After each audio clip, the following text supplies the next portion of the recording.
determinação social do processo de saúde e doença, a gente vai conversar um pouquinho sobre jeitos de ver, mais especificamente sobre jeitos de ver saúde, compreendendo que a maneira como a gente vê saúde, ela tem uma influência direta na nossa prática, tanto enquanto estudante de medicina quanto futuros profissionais da saúde.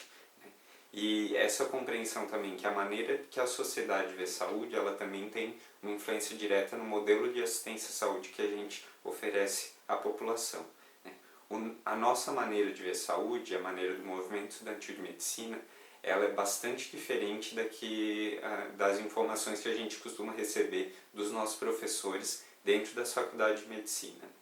E essa maneira de ver saúde, ela surgiu ainda no século XIX, através de um movimento de medicina social. Esse movimento ele foi hegemônico durante os anos mais ou menos 1830 a 1870 lá na Europa. E ele tinha como um dos grandes nomes, o Virchow, que foi um personagem histórico bastante importante para quem vai estudar a determinação social do processo de saúde e doença, na medida em que, num episódio que ele foi chamado pelo governo da Prússia para avaliar uma epidemia de tifo.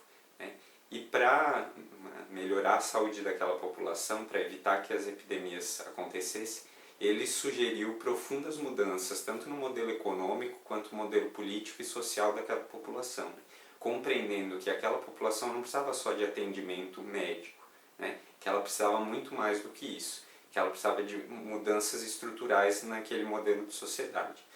E isso envolvia acesso a emprego de qualidade, a alimentação, a terra, e era basicamente isso que esse modelo de medicina social propunha, transformação no modelo de sociedade. Então, compreender que acesso à terra gera saúde para aquela população, alimentação de qualidade, saneamento básico, condições de trabalho mais adequadas, que isso tudo interferia diretamente no modelo de saúde da população. E esse contexto histórico na Europa passava por um momento de grandes epidemias, epidemia de cólera na Inglaterra, no começo do século XIX, as condições de trabalho dos trabalhadores nas fábricas eram péssimas, então trabalhadores têm que se alimentar no chão das fábricas com 14, 16 horas por dia de trabalho, mesmo mulheres grávidas trabalhando, muitas vezes tendo os seus partos no próprio ambiente das fábricas, criança com 7, 8 anos trabalhando dentro das fábricas. E essa situação, e a medicina social, ela percebia que essa situação de vida da população gerava doença, e que isso, para alterar o modelo de saúde da população, era preciso mudar esse modelo de exploração dos trabalhadores. E ficava muito evidente na Europa naquele momento que não bastava apenas uma assistência médica para mudar a realidade de saúde da população. Então, por exemplo, se você pega gráficos de mortalidade de tuberculose ou de outras doenças, de outras epidemias, mostram que muito antes da descoberta dos micro-organismos, ou muito antes da descoberta da vacina ou da própria antibiótico terapia, a mortalidade dessas doenças já estava em declínio, e muito associada às lutas dos trabalhadores. Então, aquele momento de vários movimentos revolucionários, de movimentos do sindicalismo, muito, muito forte na época, das greves, buscando melhores condições, tanto de trabalho, condições de vida. Então, estava muito claro para aquela população que para mudar a realidade de saúde naquele momento eram necessárias melhores condições de trabalho e de vida.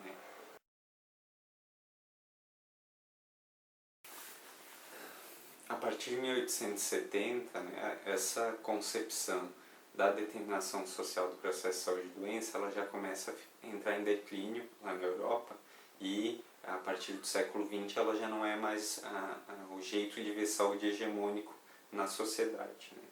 Mas apesar disso, era necessário também mudar a formação dos profissionais da saúde, mais especificamente dos médicos que estavam sendo formados para atender a esse novo jeito de ver saúde. E a partir disso, lá nos Estados Unidos, em 1910, algumas empresas privadas, a gente tem relato da Fundação Carnegie, da Rockefeller Foundation, eles começam a investir numa pesquisa dentro das faculdades de medicina dos Estados Unidos e do Canadá, financiando um professor, né, o Flexner, para fazer um mapeamento e para fazer um diagnóstico de como estava sendo dado o ensino da medicina dentro dessas faculdades e propor inclusive mudanças nessa concepção do ensino médico. E o Flexner faz essa pesquisa, propõe o fechamento de várias universidades, né? Inclusive ele é contra a presença de mulheres, de negros, de pessoas pobres dentro das faculdades de medicina, então a noção de que só a elite poderia fazer medicina.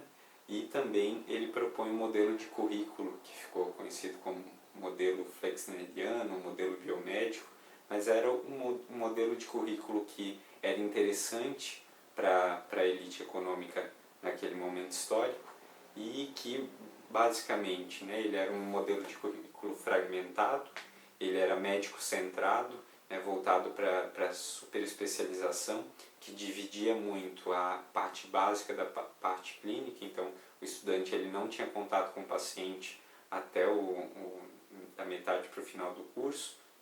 Era um modelo que se dava basicamente no hospital, daí a importância do hospital para o modelo biomédico se dá da forma que, bom, onde que é o ambiente em que as pessoas são obrigadas a tomar medicamento e que é necessário pedir muitos exames, né? Então, essa noção do hospital como centro da atenção à saúde, ela é muito interessante do ponto de vista tanto para a indústria farmacêutica quanto para a indústria de exames complementares, né? Então, o que a gente chama de complexo médico industrial, né? E com essa nova concepção de saúde também dentro das faculdades de medicina, esse modelo ele se torna hegemônico a partir daí e é ainda hoje nos nossos currículos, né? No Brasil, ele foi muito aprofundado no período da ditadura militar, né? Quando esse modelo biomédico é amplamente implementado nas faculdades de medicina brasileira.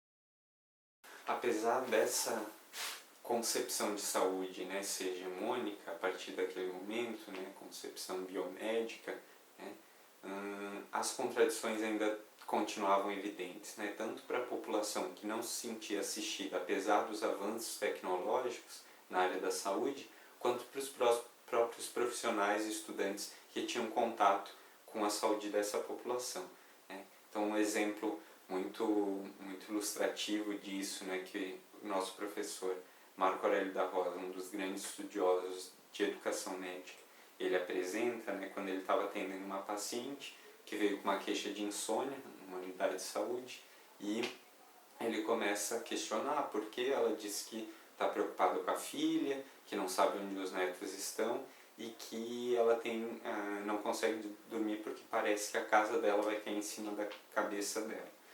Ele naquele momento passa um diazepam e numa segunda consulta ela diz que melhorou um pouco, ainda tem a queixa de insônia, numa terceira consulta ela falta, né? E daí a equipe resolve fazer uma visita domiciliar. Quando eles chegam lá, quando eles veem a casa daquela pessoa, e ela realmente, né, ficava num morro, era um barraco, que realmente ia cair na cabeça daquela paciente, né? A casa estava torta e ia cair na cabeça da paciente. E ele estava tratando casas que caem com diazepam. E é exatamente isso que esse modelo de saúde propõe, né? Tratar um modelo, uma questão estrutural da sociedade com medicação ou com, né, pedindo exames, né? E mesmo dentro da nossa prática, dentro da sala de aula, né, quando o professor fala a causa da úlcera gástrica é o H. pylori. Mas aí quando você questiona um pouquinho mais diante disso, né, tá, mas todas as pessoas que têm o H. pylori têm úlcera, né? A gente sabe que não. Todas as pessoas que têm úlcera têm o H. pylori? Também não. Então, será que o H. pylori é a causa, né? Que só uma causa nesses processos de adoecimento? E todas essas contradições na nossa prática, no nosso dia a dia, elas foram ficando muito evidentes, né? A partir da década de 70, com o surgimento das primeiras residências de medicina comunitária, os estudantes, os intelectuais da academia, os profissionais da saúde, pessoas ligadas ao movimento de saúde, eles começam a se reunir num movimento único com causas muito claras, que foi o movimento da reforma sanitária, né? Que pretendia democratizar a saúde, sabendo que para democratizar a saúde era necessário também democratizar a sociedade, né? Então tinha uma luta muito clara contra a ditadura militar.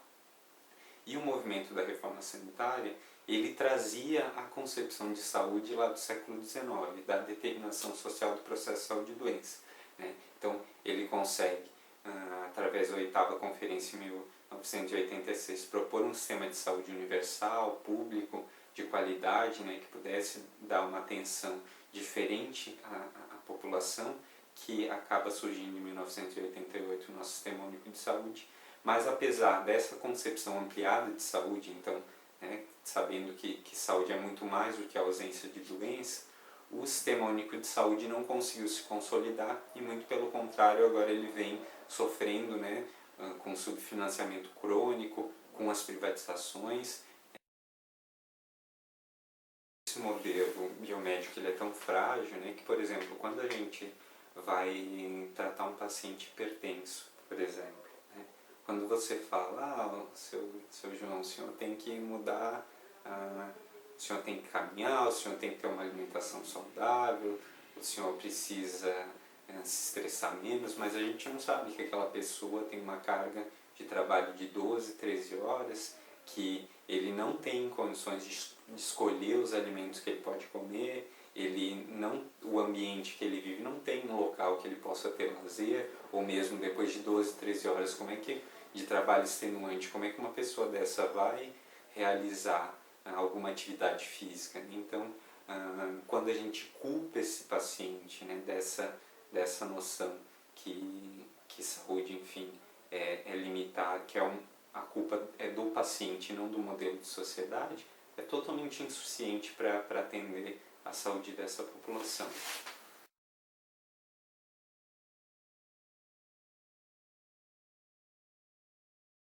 Mas por que então, apesar dessa nossa concepção de saúde ser tão evidente, por que então é tão difícil aplicar ela na nossa sociedade, né? Acho que a clareza que a gente tem que ter é que a gente vive numa sociedade doente, uma sociedade que gera doença.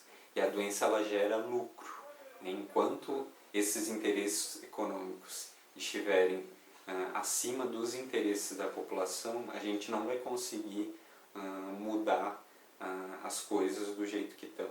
Mas também não é para desanimar. Acho que tem dois caminhos que nós, enquanto estudantes de medicina, podemos trilhar na nossa formação médica. Um deles é formar médicos profissionais no final da graduação e seguir seu caminho. Um segundo caminho, que é um pouco mais difícil de trilhar, é a gente se formar um médico que esteja interessado em transformar a realidade de saúde da população, né?